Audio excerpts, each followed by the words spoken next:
mas eu gostaria de meditar com vocês por alguns minutos a respeito do capítulo 30 de 1 Samuel. Nós vamos ler apenas o versículo 17 e o versículo 18. 1 Samuel, capítulo 30, versículo 17 e o versículo 18. Mas eu quero convidar você a manter a sua Bíblia aberta para que nós possamos, estudar um pouquinho sobre o que esse texto, essa história da palavra de Deus nos ensina nessa noite. Nós estamos no mês da família e, como tal, nós temos trabalhado toda semana sobre o tema resgatando, famílias resgatadas, resgatando as famílias. Nossas famílias precisam de resgate. As famílias do mundo precisam ser resgatadas de muitas formas. E hoje nós vamos continuar falando um pouco desse resgate das nossas famílias,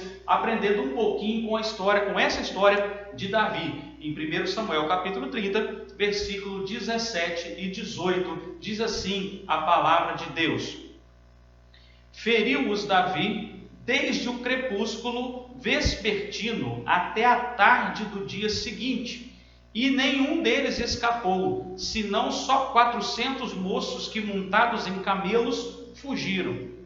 Assim Davi salvou tudo quanto haviam tomado os amalequitas, também salvou as suas 2 mulheres. Eu queria pensar um pouquinho com você nessa noite sobre o seguinte tema: já é hora de começar a lutar pela sua família. Já é hora de começar a lutar pela sua casa. Pastor, quem? A minha família tem 18 pessoas. Quem precisa lutar pelas 18 pessoas? Você.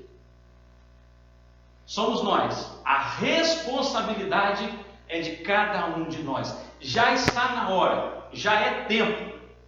E o tempo urge, o tempo está passando numa velocidade tão grande que daqui a pouco já passou da hora de nós lutarmos pelas nossas famílias. E se por acaso chegar esse tempo de ter passado da hora, pode ser que nós colhamos frutos amargos, de tristeza, de arrependimento. Por que eu não agi antes? Por que eu não lutei antes? Já é hora de batalhar. Pastor, mas na minha família está tudo bem, não tem que ser resgatado, não tem que... Todos são filhos de Deus, todos têm Jesus no coração, nós somos uma família de servos do Senhor, somos abençoados. Também temos que lutar ainda mais, porque a Bíblia diz assim: aquele que está de pé, cuide para que não caia. Então é preciso lutar pela nossa família. Esse texto que nós lemos conta uma história interessante que nós conhecemos bem. Davi, ele estava enfrentando uma crise familiar muito grande. Davi é genro de Saul. Por incrível que pareça, a esposa, que é a filha do Saul, não está com ele, está lá no palácio com o pai. Porque Davi está fugindo do seu sogro, o rei Saul, por causa do ciúme de Saul em relação a Davi, porque o povo estava considerando Davi como um guerreiro muito grande. Ele estava aparecendo muito, ficando muito famoso, e aí Saul ficou muito enciumado com isso, porque achou que o rei é que deveria aparecer mais, e então começou a perseguir Davi. Então Davi está fugindo do seu sogro, enfrentando uma crise familiar terrível, perseguido em todo o território de Israel. A perseguição foi tanta que ele precisou ir para o território inimigo. E lá no território do inimigo, Davi precisou se aliar ao inimigo para não morrer. E Davi vai se aliar a um rei chamado Aquis. E esse rei chamado Aquis deu a Davi uma cidade chamada Ziclag. Nós estamos contando a história para evitar de ler todo o texto. O texto do capítulo 30 vai contar, do capítulo 29 em diante, vai contar essa história para nós mais detalhadamente. Nós vamos resumir aqui. O rei Aquis deu a Davi uma cidade chamada Ziclag, para que ele né, se refugiasse, ele e cerca de 600 homens que estavam seguindo Davi, um pequeno exército que ele tinha, formado de homens insatisfeitos, homens que tinham dívidas, homens que eram rejeitados pela sociedade. Nós já estudamos isso dias atrás em uma outra mensagem. Davi mora nessa cidade, esses 600 homens moram nessa cidade chamada Ziclag. As famílias moram ali. As duas esposas de Davi, sem ser aquela filha do rei, as duas esposas de Davi também moram ali naquela cidade. E Davi está com seus 600 homens lá junto com o rei Aquis nas suas campanhas, nas suas batalhas. Só que os soldados, os oficiais, os generais do rei Aquis ficaram preocupados e começaram a dizer para o rei assim: olha, será que não está na hora de despedir esse Davi com esses homens? Esse sujeito não é nascido aqui, ele não é conterrâneo nosso, ele é um estrangeiro. E ele é um guerreiro bom, ele é um guerreiro bem treinado, é um homem corajoso, um homem valoroso. Tem 600 homens fiéis sob a sua guarda, sob a sua ordem. Não seria interessante para nós termos Davi aqui conosco, porque se ele se revoltar, ele estando aqui, conhecendo os nossos segredos, pode ser que nós tenhamos problemas sérios. E esse foi o sentimento que o rei Aquis teve, instigado por seus oficiais. Então Aquis despediu Davi do seu exército com os seus 600 homens. Disse: olha, você não vai lutar para mim. Talvez nessa altura Davi já fosse até o escudeiro, né, ali do próprio rei. Ele estava muito próximo. E Aquis falou: olha, você não vai mais lutar para mim. Pega os seus homens, eu já te dei uma cidade. Vá para sua casa, vá para a sua cidade. Nós não queremos mais vocês aqui no nosso exército. Davi, como ele era um fugitivo, como ele era um refugiado, estava contando com a benevolência do rei a quem se aliou, obedece tranquilamente, sem questionar aquela ordem, vai com seus homens para casa. E aqui começa o grande problema que nós vamos trabalhar essa noite. Davi chega em casa, na sua cidade, depois de dias de viagem, cansados, exaustos. As viagens eram difíceis, uma região complicada, muito quente durante o dia, muito frio durante a noite, até chegar em casa, passando, noites e mais dias e mais noites na estrada, talvez a pé, talvez em lombos de camelos. E chegam na sua cidade, na sua casa, e encontram uma cidade saqueada pelos amalequitas. Os amalequitas aproveitaram a ausência de Davi e dos seus homens, invadiram a cidade de Ziclag, levaram todos os pertences, toda a riqueza da cidade, tudo que era de valor, e principalmente levaram as pessoas, os idosos que ficaram ali, os familiares, filhos, crianças e as esposas. As famílias foram levadas, as famílias foram destruídas. Davi agora enfrenta o maior problema familiar, talvez, que ele já tenha enfrentado na sua vida. Talvez Davi agora, ele comece a pensar: o que eu vou fazer? O que eu vou fazer da minha vida? Agora eu já estou fugindo de Saul, já fui despedido pelo rei Aquis, que me tinha lá no exército, e agora não estou mais no exército. Volto para casa e não tenho família. Mas o problema ainda não tinha chegado no seu auge, porque os homens, os 600 homens, começaram a se revoltar contra Davi. E começaram a falar até em apedrejar Davi, responsabilizando Davi por aquele saqueamento que aconteceu ali e pelo sequestro das famílias das esposas. Qualquer pessoa vivendo uma situação como essa, talvez a única atitude esperada seria o desespero. Não há o que fazer. está tudo acabado, está tudo terminado. Davi ficou angustiado. A Bíblia diz que Davi chorou amargamente, chorou fortemente. Aqueles homens, juntamente com Davi, choraram fortemente, grandemente, por causa daquele ocorrido. Versículos 5 e versículo 6 dizem para nós assim: também as duas mulheres de Davi foram levadas cativas, Ainoã, a Jezreelita, e Abigail, viúva de Nabal, o carmelita. Davi muito se angustiou, pois o povo falava de apedrejá-lo, porque todos estavam em amargura, cada um por causa de seus filhos e de suas filhas. Porém Davi se reanimou no Senhor. Apesar de chorar amargamente, apesar de se angustiar, apesar de estar numa posição, numa pressão social, emocional muito grande, além do cansaço físico, do esgotamento, Davi, ele se restaura no Senhor, ele se reanima no Senhor. E Davi tem uma ideia, e essa ideia é a ideia que eu e você precisamos ter a cada momento.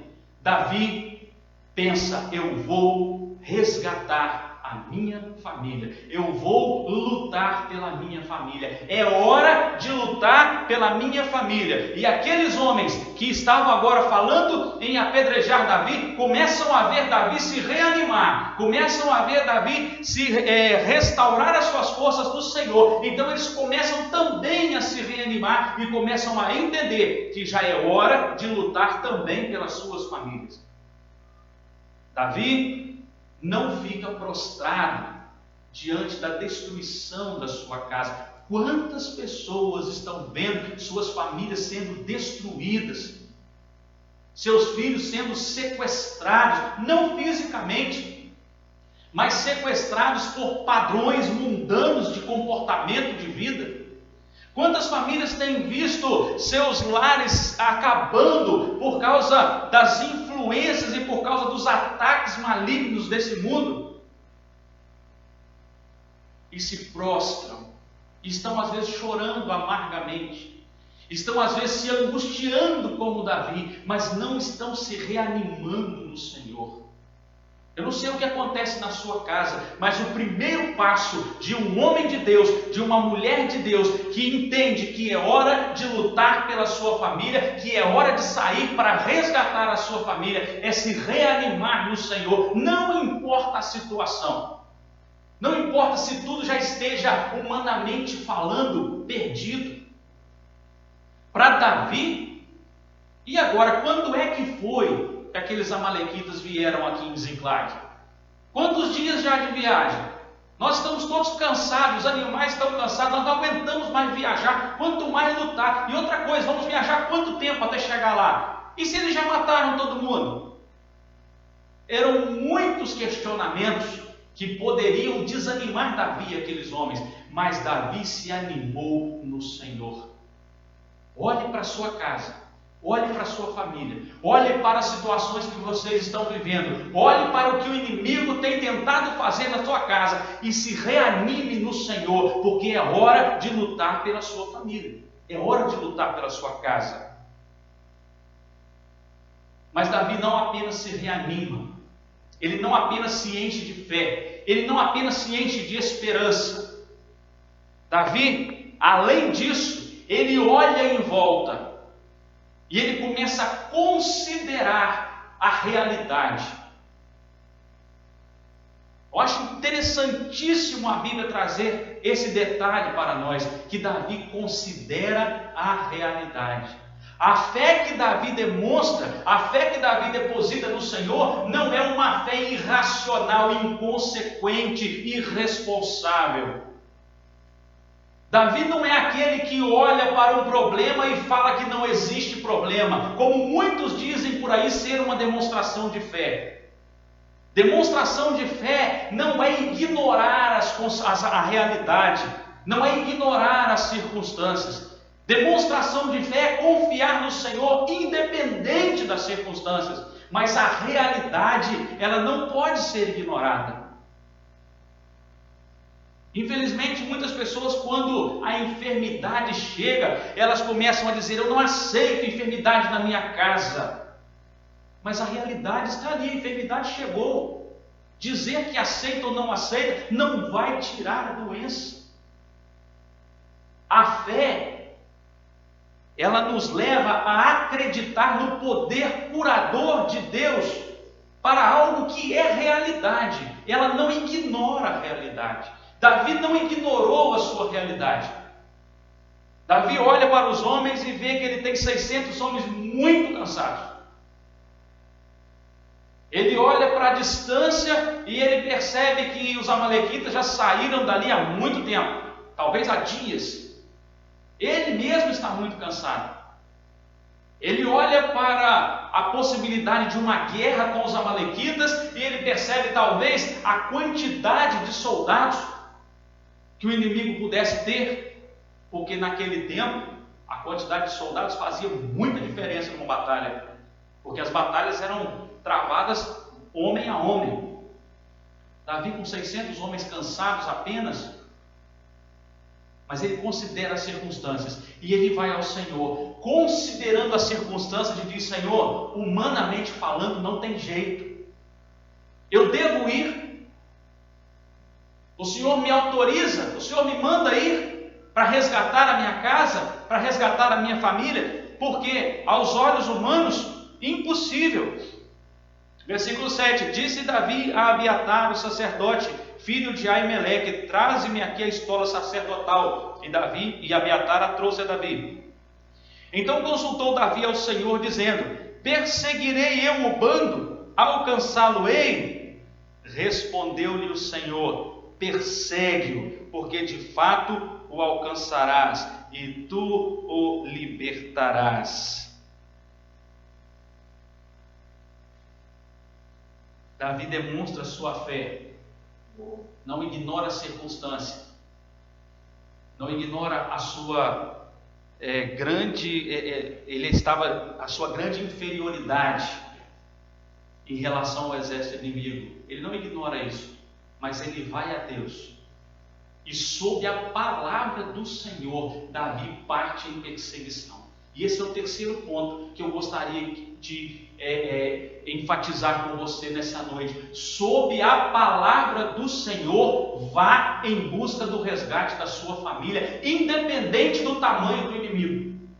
Sob a palavra do Senhor, confie, derrame a sua fé, demonstre a sua fé, e vá, e lute, e vá para a batalha. Davi olhou as circunstâncias, viu que era impossível, e aí ele pergunta para o Senhor: eu vou persegui-los? O que o Senhor me diz? O que o Senhor me manda fazer? Deus diz: vai perseguir, porque você vai resgatar todo mundo. Pode ir, Davi, pode ir, porque vai dar certo. Eu estou com você. Você procurou a fonte certa. E assim Davi parte com seus 600 homens em direção aos amalequitas. Os homens estavam tão cansados, tão exaustos, lutas e mais lutas com o rei Aquis, uma viagem enorme, cansativa de volta para casa. Tão exaustos eles estavam que 200 deles não conseguiram cruzar o rio. 200 deles ficaram na margem. Disseram: olha, nós não aguentamos, Davi, vai com o restante. Não dá para nós, vamos ficar por aqui. E infelizmente não tem jeito. Ou seja, a situação que já era difícil fica pior, mas havia uma ordem do Senhor. Sob a palavra do Senhor, Davi não desistiu por causa daqueles homens que disseram que não iriam prosseguir. Quando há uma palavra do Senhor, quando há uma promessa do Senhor, quando a palavra do Senhor é favorável a nós, não importa se os nossos recursos vão diminuindo pelo caminho, porque quem vai fazer a obra de libertação é o Deus que nos mandou ir. Precisamos ir para o nosso quarto de madrugada, para o cantinho, o joelho no chão. Tem um programa de TV que põe as crianças no cantinho, né? O cantinho da disciplina. Quem dera todo filho de Deus tivesse um cantinho da disciplina, não de ser disciplinado por alguém, mas de se autodisciplinar na busca pelo Senhor. Ter o nosso cantinho de oração e disciplinadamente estar ali todos os dias. Quem dera todo filho de Deus fizesse isso. Davi perdeu parte dos seus recursos. 200 dos seus homens. Para um exército pequeno, perder 1/3 dos homens é muita coisa. É uma diferença enorme. Se o Senhor nos deu uma promessa, se o Senhor deu a você uma promessa, se você já ouviu a voz de Deus em relação à sua família, vá lutar, vá resgatar. Não importa se os recursos vão acabando, não importa se os recursos vão ficando pelo meio do caminho, dobre o seu joelho, entre em batalha espiritual pelo seu marido, pela sua esposa, pelos seus filhos, vá guerrear nas regiões celestiais, coloque a armadura de Deus, deixe o cansaço para trás e siga em frente, porque há uma promessa, há uma ordem do Senhor, e assim a sua família será resgatada, será liberta. Davi parte com seus homens, deixa 200 deles para trás. Partiu, pois, versículo 9, partiu, pois, Davi, ele e os 600 homens que com ele se achavam, e chegaram ao ribeiro de Besor, onde os retardatários ficaram. Davi, porém, e 400 homens continuaram a perseguição, pois que 200 ficaram atrás, por não poderem, de cansados que estavam, passar o ribeiro de Besor. E aí Davi segue em direção, encontra um egípcio, pede informações, descobre onde estão os amalequitas e segue em direção a eles para os atacar. E aí nós chegamos nos versículos que lemos no início, versículos 17 e 18, porque que durante mais de 24 horas, um dia inteiro, contando a noite, Davi guerreou, cansado, com poucos recursos, e derrotou os amalequitas e recuperou tudo aquilo que foi levado, e além disso, pegou todas as riquezas daquele povo, daquela cidade derrotada, os despojos da guerra, e trouxe de volta. Davi resgata as suas 2 mulheres, a sua família. Aqueles homens resgatam as suas famílias, recuperam seus pertences, trazem mais pertences adquiridos na guerra, são abençoados, são enriquecidos pela obediência, por saírem para guerrear por suas famílias. Quais inimigos têm atacado a sua família com o fim de levá-la cativa? Quais são os amalequitas que estão entrando na sua casa, que estão entrando na sua cidade? Quais os adversários que têm se levantado contra você? Indiferença? Desamor? Desunião? Mágoas? Brigas? Rancor? Ressentimentos? Falta de trato uns com os outros? Desrespeito? Influências externas na sua casa, na sua família, ataques diretos de Satanás? Quais são os seus amalequitas? É hora de se levantar, se reanimar no Senhor, olhar as circunstâncias, olhar a sua realidade, entregar a sua realidade na mão de Deus, acreditar na promessa dele e ir vencer esses inimigos, porque nossas famílias não podem ficar reféns dos ataques de Satanás. É hora de se levantar, é hora de buscar refúgio no Senhor, é hora de resgatar o que o inimigo tentou tomar de você e da sua família. É hora de estabelecer fronteiras na sua casa, é hora de estabelecer fronteiras no seu lar e dizer para Satanás ficar do lado de fora dessas fronteiras, porque do marco, da linha para dentro, ele não pode ter autoridade para entrar. É hora de invocar a autoridade do nome de Jesus e expulsar Satanás das fronteiras da sua família. dos seus filhos, do seu marido, da sua esposa, dos seus pais, dos seus irmãos. É hora de encarar a realidade. O inimigo não está brincando. E ele não está parado esperando as coisas acontecerem. Eu costumo brincar, é claro que é uma brincadeira, que a preguiça é um pecado tão feio que nem Satanás tem. Né? Satanás não tem preguiça, ele trabalha. Ele trabalha muito, mas ele trabalha muito para destruir você.